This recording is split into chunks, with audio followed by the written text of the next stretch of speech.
আসসালামু আলাইকুম সবাইকে রুমাস কিচেন এন্ড ব্লগস থেকে স্বাগতম জানাচ্ছি। আজকে আপনাদের সঙ্গে শেয়ার করব খুবই মজাদার আলু দিয়ে গরুর কলিজা ভুনা।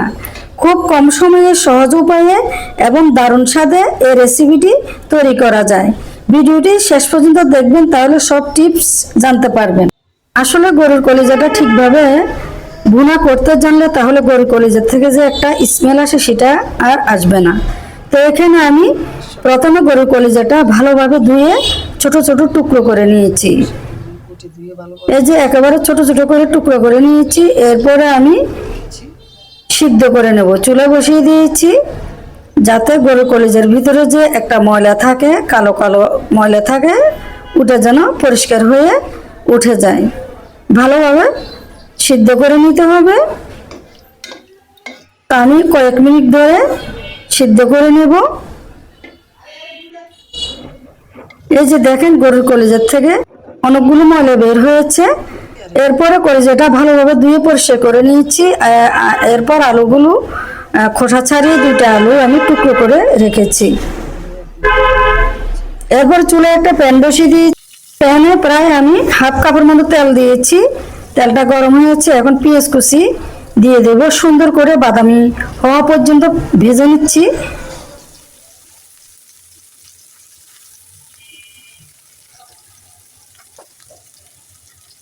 বাদামি কালার হওয়া পর্যন্ত আমি ভেজে নিচ্ছি। এখন তেজপাতা, দারুচিনি, এলাচ, লবঙ্গ দিয়ে দিলাম। তো পেঁয়াজটা বাদামি কালার পর্যন্ত অপেক্ষা করব, যাতে পেঁয়াজের থেকে যে একটা কাঁচা গন্ধ থাকে সেটা চলে যায়।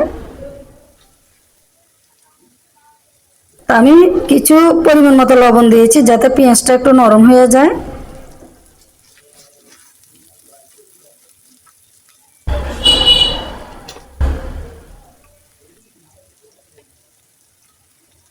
তো এখন আমি আদা বাটা, রসুন বাটা, জিরা বাটা দিয়ে দেব, আর হলো রাঁধুনি মশলা।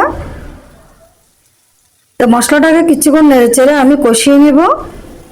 আর এই রাঁধুনি মশলাটা দিলে খেতে খুবই ভালো লাগে, সুন্দর একটা স্মেল আসে। তো মশলাটাকে নেড়ে চেড়ে কিছুক্ষণ কষিয়ে নেব আমি, যাতে কাঁচা গন্ধটা চলে যায়।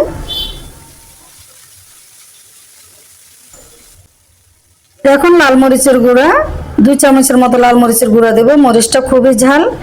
আর 1 চামচের মতো হলুদের গুঁড়া, 1 চামচ ধনিয়ার গুঁড়া দিয়ে দেব। তো নেড়ে চেড়ে আমি সামান্য কিছু পানি অ্যাড করব যাতে মশলাটা পুড়ে না যায়।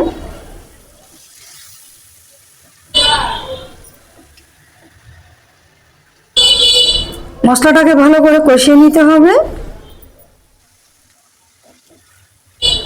যতক্ষণ পর্যন্ত তেলটা উপরে বেশি না উঠে। মশলাটাকে ভালোভাবে কষিয়ে নিতে হবে। তো মশলাটা আমার কষানো হয়ে গেছে, এখন আমি কলিজাগুলো দিয়ে দেব।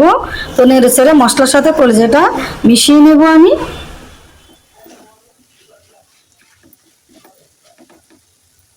কলিজাটা ভালো করে কষিয়ে নিতে হবে। 2-1 মিনিটের জন্য আমি ঢেকে দেব। ভালো করে কষিয়ে নিতে হবে। মাঝারে আছে ভালোভাবে কলিজাটা কষিয়ে নিতে হবে।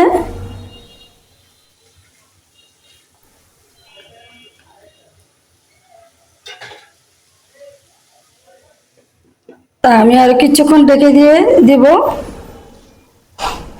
এত কলিজার থেকে যথেষ্ট পরিমাণে পানি বের হয়েছে, উঠে দিয়ে কলিজাটা ভালোভাবে কষিয়ে নেওয়া হয়েছে। এরপর আমি কেটে রাখা আলু টুকরোগুলো দিয়ে দিলাম। আলুর সাথে কলিজাটা ভালোভাবে আমি মিশিয়ে নেব। তা আমি আরো কিছুক্ষণ আলু আর কলিজাটা কষিয়ে নেব। সামান্য কিছু পানি দিয়ে ভালোভাবে কষিয়ে নিচ্ছি। আরো কয়েক মিনিট ঢেকে দিয়ে রান্না করে নেব।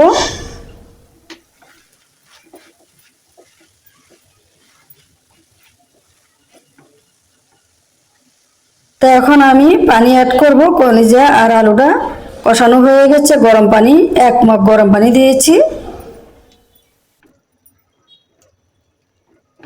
তো নেড়ে চেড়ে আরো কিছুক্ষণ ঢেকে দিয়ে রান্না করে নেব।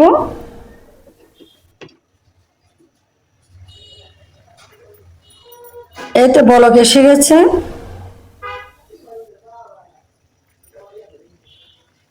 কলিজাটা বেশি অনেকক্ষণ রান্না করলে কলিজাটা শক্ত হয়ে যাবে, তাহলে খেতে ভালো লাগবে না। তো এখন আমি কয়েকটা কাঁচামরিচ দিয়ে দিলাম।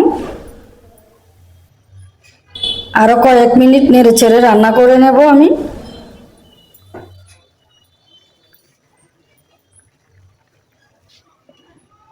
তো এখন কয়েক মিনিটের জন্য ঢেকে দেব। দেখতে পাচ্ছেন আলু দিয়ে গরুর কলিজা ভুনা একদম রেডি হয়ে গেছে।